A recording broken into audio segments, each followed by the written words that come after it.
Hi guys! Avant de commencer la vidéo, je voulais vous préciser que ma vidéo réaction sur l'épisode 12 a été bloquée. C'est pour ça que certaines personnes ont pu l'avoir et d'autres non. En fait, apparemment c'était possible de l'avoir pendant 48 heures. Et maintenant, toutes les personnes qui sont en France ne peuvent pas voir la vidéo. Donc à moins que vous ayez un VPN ou que vous ne soyez pas en France, sinon vous ne pouvez pas voir la vidéo. Alors pour expliquer le problème, en fait on a le robot de YouTube qui passe sur les vidéos de tout le monde. Et lorsque le robot repère qu'il y a un contenu copyrighté, en fait il va envoyer une notification à l'ayant droit l'œuvre en question, et donc l'ayant droit va avoir plusieurs choix, c'est-à-dire soit ne rien faire, soit réclamer la monétisation de la vidéo, soit aussi bloquer la vidéo. Et là pour le coup, ils ont et réclamé la monétisation et bloquer la vidéo, donc comme ça, sauf que c'est bloqué qu'en France et à Monaco, c'est pas bloqué par exemple pour les Américains, pour les Anglais, etc. ou pour les Belges, c'est bloqué qu'en France et à Monaco. Allez savoir pourquoi. En tout cas, en attendant, je vais faire des tests pour essayer d'outrepasser un petit peu ce robot, j'espère que ça marchera, pour pouvoir vous faire des réactions, au moins pour les 2 derniers épisodes de la saison. Alors c'est un épisode que j'ai apprécié, alors en tout cas toute la partie Daryl, Beta, etc., toute cette partie j'ai vraiment adoré. Après la partie du royaume, ça faisait un petit peu du remplissage, et en même temps j'espère que cette partie-là justement ne servira pas à rien, et que ça peut amener sur quelque chose d'assez terrible d'ailleurs. Donc on va commencer avec le royaume, et j'avoue que ça fait un peu bizarre de voir le royaume avec des décorations, enfin on a l'impression vraiment que l'ancien monde est un petit peu revenu, et d'ailleurs quand on voit le royaume on n'a même pas l'impression de regarder The Walking Dead tellement ça fait bizarre, ça fait pas du tout post-apocalyptique. Malheureusement, alors que tout le monde espère que les choses iront mieux au royaume, Jerry apporte une mauvaise nouvelle, c'est-à-dire qu'il y a effectivement un groupe de personnes qui ont l'air mal intentionnées, qui font une sorte de chantage, c'est-à-dire qu'ils ne veulent pas laisser passer les personnes qui veulent venir à la foire sans que le royaume ne paye un péage pour les laisser passer. Le problème étant que le royaume n'a plus rien, d'ailleurs c'est justement l'intérêt de faire la foire, c'est pouvoir faire un espèce d'échange. Sans ces échanges, le royaume va tout simplement périr. Et donc on apprend l'existence d'un nouveau groupe qui s'appelle les Highwaymen, qui a été traduit par les maraudeurs. Bon, ça fait un nom sympa, ça va. Bon, on se demande encore qu'est-ce que c'est que ce groupe. En plus, de la façon dont on entend ce qui a été dit, ça nous fait un petit peu penser aux Saviors, mais peut-être en version plus soft. C'est un petit peu d'espèce de pirates, enfin c'est un peu bizarre. En tout cas, on est en train de se dire, bah, encore un groupe mal intentionné. Et ce que j'ai bien aimé, c'est quand Diane est en train de dire, ouais, mais ça se trouve, c'est peut-être le groupe de Jed, on sait qu'il y avait quand même des rebelles Saviors qui étaient dans le coin et tout, et Carol fait... Non, ça c'est pas possible. Elle avait envie de dire, je me suis occupée. D'ailleurs, il n'y a personne qui relève, c'est ce qui m'a fait un peu bizarre. Parce que je pense que personne n'est au courant, mais personne s'est dit, comment tu peux être aussi sûr en fait que c'est pas eux. Effectivement, une lettre, c'est une façon beaucoup trop civilisée pour les Saviors de passer un message, hein, c'est-à-dire que ils auraient blessé quelqu'un ou je ne sais quoi. En tout cas, une lettre, c'est beaucoup trop civilisé pour eux. Et donc, le problème, c'est que la foire incarnait vraiment un espoir, un renouveau, une chance justement pour le royaume de s'en sortir, et que tout ce côté un peu, voilà, espoir, optimisme et tout ça est gâché par un groupe mal intentionné qui arrive de nulle part. Et on se souvient quand même, les Saviors sont quand même arrivés à un moment donné où les choses étaient en train de se construire, le royaume était quand même en train de prospérer, et les Saviors sont arrivés aussi pour tout gâcher. Et donc là, on a un espèce d'arrière-goût de c'est du déjà vu, et on recommence sans cesse les mêmes choses. Alors déjà, du point de vue d'Ezekiel, je comprends totalement qu'il en ait marre, et du point de vue du téléspectateur, la seule chose qu'on se dit, c'est ne nous refaites pas la même chose, ne nous mettez pas un Negan 2, on a Negan qui est en cellule, on a des chuchoteurs qui sont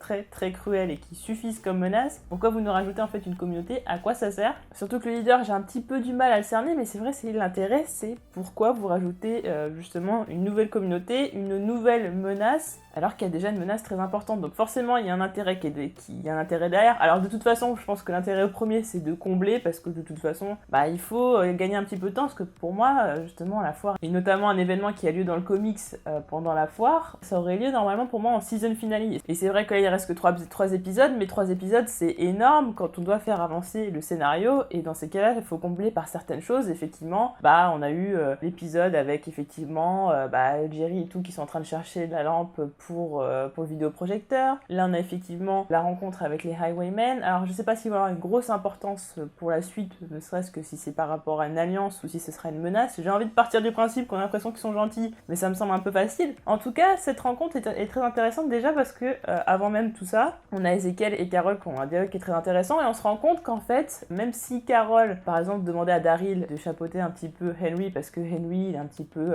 il a eu justement l'éducation très optimiste d'Ezekiel et tout ça, il avait besoin justement du côté un petit peu dur qu'ont Carol et Daryl qui eux sont beaucoup plus cyniques et beaucoup plus pessimistes. Et on se rend compte qu'au fur et à mesure du temps, Carol et Ezekiel ont un petit peu transféré un petit peu de leur caractère, un petit peu de leur façon de voir les choses. C'est-à-dire qu'en fait, ils se sont vraiment beaucoup complétés. C'est-à-dire qu'Ezekiel a pris du côté méchant de Carol et Carol a pris du côté justement optimiste, plein d'espoir, etc.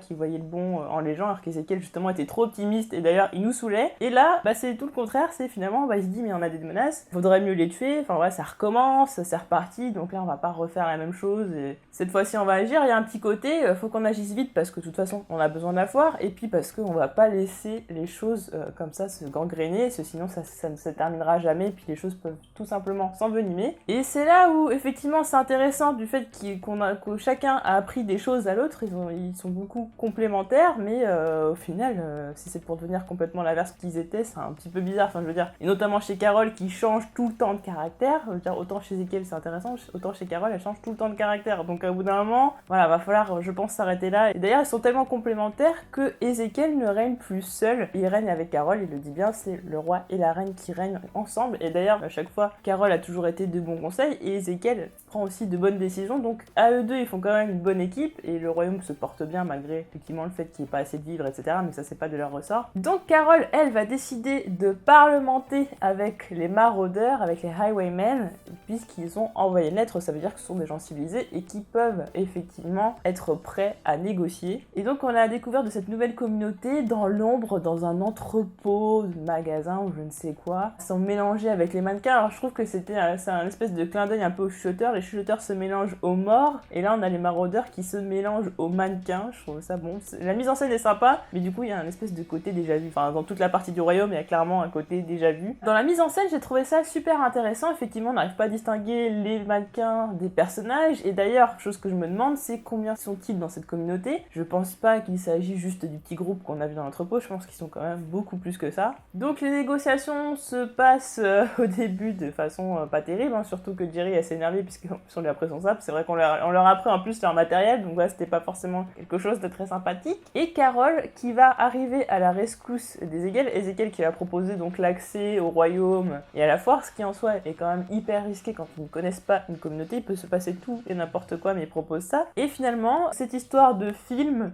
va servir pour finalement conclure un marché. Alors j'ai du mal à croire que ça leur suffit. Et en même temps ça fait sens parce que ça rapporte justement à l'épisode où ils sont allés chercher cette fameuse lampe et le fait de montrer un film, ça ramenait à l'ancienne civilisation, ça permettait peut-être de rassembler les gens, ça permettait de divertir les gens dans un monde où tout est très très difficile. Bon après ouais, c'est un petit côté marrant, puis surtout bon avec Carol qui est en train de sourire, genre quand il dit sérieux, vous avez vraiment un film, enfin ouais, enfin genre c'est possible maintenant, enfin ça fait des années qu'on n'en a pas vu, surtout à cette époque-là. Enfin, j'imagine vraiment à sa place. C'est vrai que si ça fait autant d'années sans avoir vu de film, la télé et tout ça, enfin ça doit être hyper bizarre d'en revoir un jour et effectivement ça c'est un truc qui me titillerait beaucoup. Alors de là à si c'est un groupe de méchants, à ce que ça leur suffise, ça me semble bizarre. Après si c'est un groupe bienveillant, pourquoi pas, mais bon s'ils font du chantage c'est qu'ils sont un peu spéciaux. Après ils peuvent être un petit peu malins, un petit peu sournois et peut-être essayer d'être un petit peu méchants mais sans être une vraie menace, c'est-à-dire peut-être leur mettre un petit peu des bâtons dans les roues, essayer de voler quelques petites choses, des petits trucs comme ça, sans pour autant parler de meurtre, de massacre ou quoi que ce soit. Néanmoins, je me pose la question, vu qu'on arrive en fin de saison, qu'on a ce groupe qui effectivement arrive à la foire et qui est censé se passer tout un tas de choses par rapport aux comics, je me demande si effectivement les maraudeurs, les highwaymen ne pourraient pas prendre une part de ce que les chuchoteurs font dans le comics, et notamment par rapport à cet événement-là. Néanmoins, je trouverais ça vraiment pas intéressant et ça enlèverait quand même un événement quand même très très marquant du comics, donc ce serait vraiment dommage. Néanmoins, on n'est pas à l'abri qu'il fasse quelque chose de mauvais et qu'il soit quand même très dommageable pour le royaume, on ne sait jamais. En tout cas, en attendant, ils jouent le jeu, ils ont aidé les membres de la colline pour pouvoir traverser la route et effectivement éliminer les rôdeurs. D'ailleurs, Taras dit mais qu'est-ce que c'est que ce groupe? Enfin voilà, ils arrivent, ils aident et tout. Puis en plus ils disent ah votre service et tout ça. Franchement, s'ils sont sympas, je trouve que ça peut être un groupe très très cool que je vais peut-être apprécier. D'ailleurs, le leader, bon il est pas charismatique ou quoi que ce soit, mais bon ça va, je l'apprécie. Mais c'est vrai que tout ça, ça me paraît un peu trop facile. On propose un film et puis ça y est, merci. Ils sont en train de risquer leur vie sur les routes pour aider les autres et tout. Bon voilà, ça me semble un petit peu gros, après ça peut très bien être justement un groupe qui va créer le doute et tout pendant tout le temps, mais dans ces cas-là, si vraiment ils sont gentils, j'ai l'impression qu'ils ont occupé beaucoup de temps d'écran pour pas grand-chose, et notamment tout ce truc avec le film, etc. sera seulement comblé, et là j'aurais trouvé ça dommage. En tout cas, les membres de la colline sont venus, on a également les maraudeurs pour le plus grand plaisir de Jerry, il manque plus que la délégation d'Alexandria. On se demande aussi ce qu'il en est d'Oceanside, on en a juste entendu parler en début de saison, c'est le copain d'Henry d'ailleurs qui lui posait des questions. Donc on sait que la communauté existe encore, qu'il y a toujours que des femmes, mais on l'a pas revu, donc est-ce qu'ils vont faire partie de l'échange? Je sais pas, en tout cas ils ont pas l'air d'avoir amené grand chose, ce qui me fait un petit peu peur, je sais pas comment ils vont faire pour survivre. En tout cas la question se pose pour Carol, où se trouve Henry? Est-ce qu'elle est pas au courant de toutes les embrouilles de chuchoteurs, de Henry qui a disparu, etc.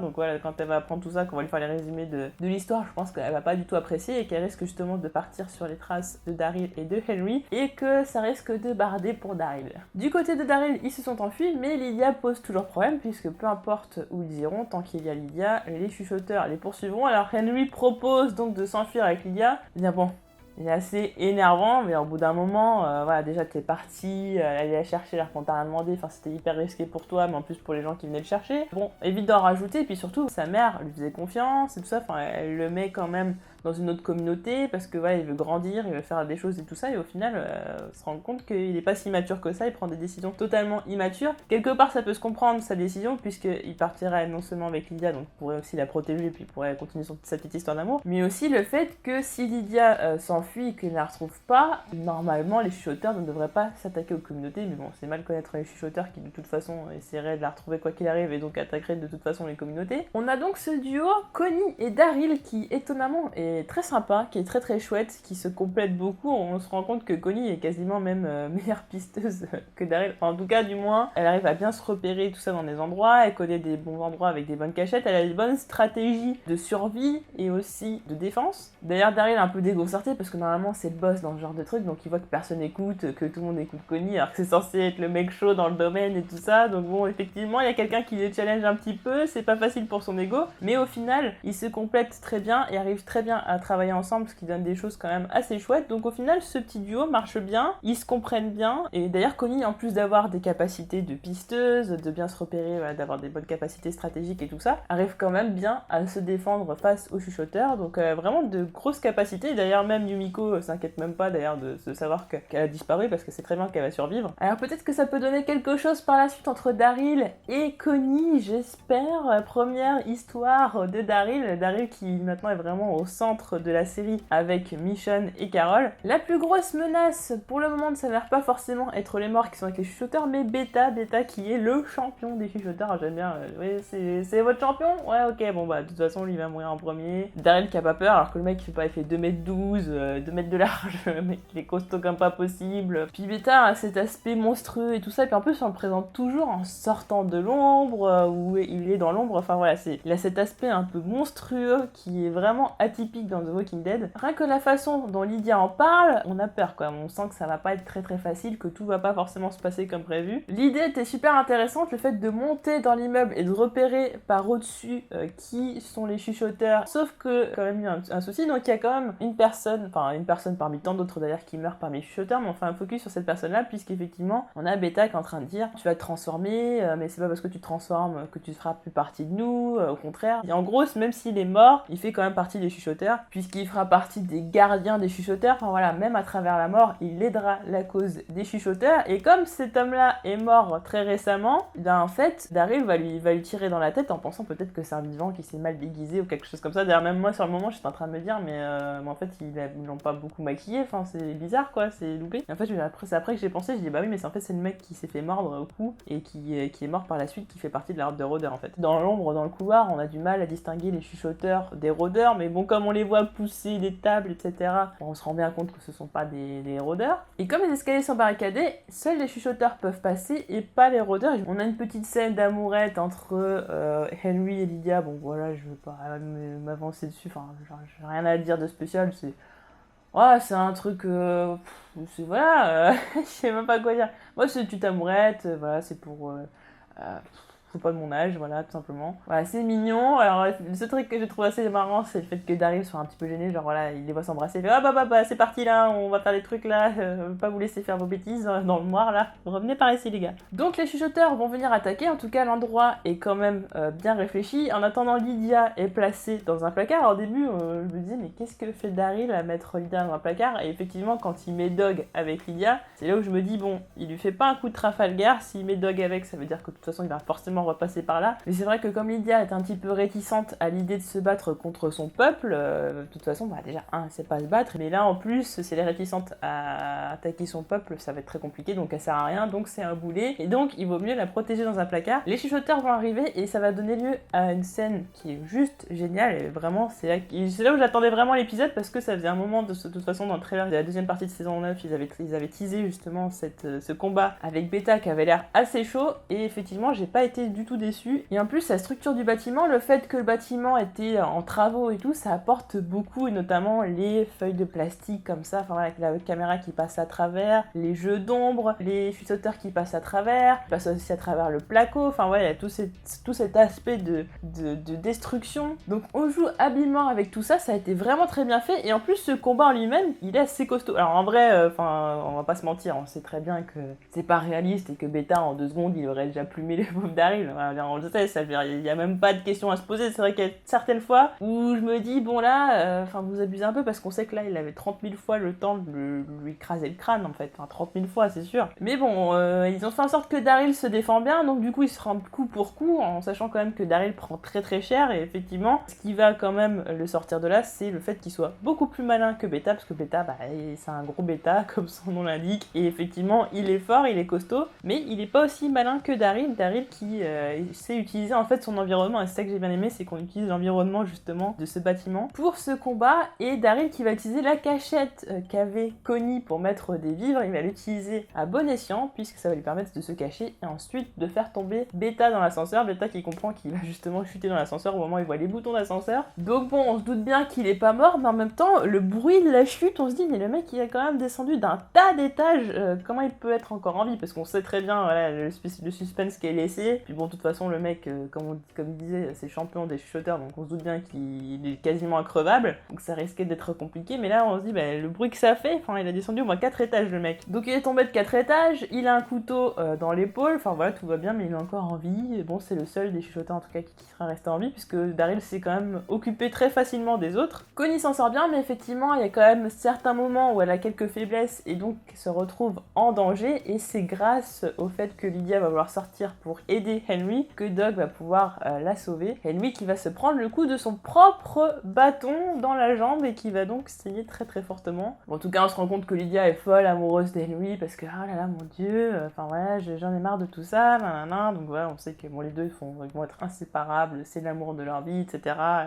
Bon bref, mais en tout cas on voit que Daryl a été touché par justement cette empathie qu'a Lydia envers Henry, le fait aussi qu'elle a quand même sauvé Connie en faisant sortir Dog, et donc va finalement accepter que Lydia vienne avec eux, comme il dit on va partir tous les 4, alors qu'au tout début ils voulaient pas du tout, Ils vont donc partir en prochaine étape à Alexandria avant d'aller quelque part d'autre. Je peux penser peut-être que c'est Oceanside, parce qu'il dit oui le monde est très grand, bon ils connaissent déjà la colline, le royaume...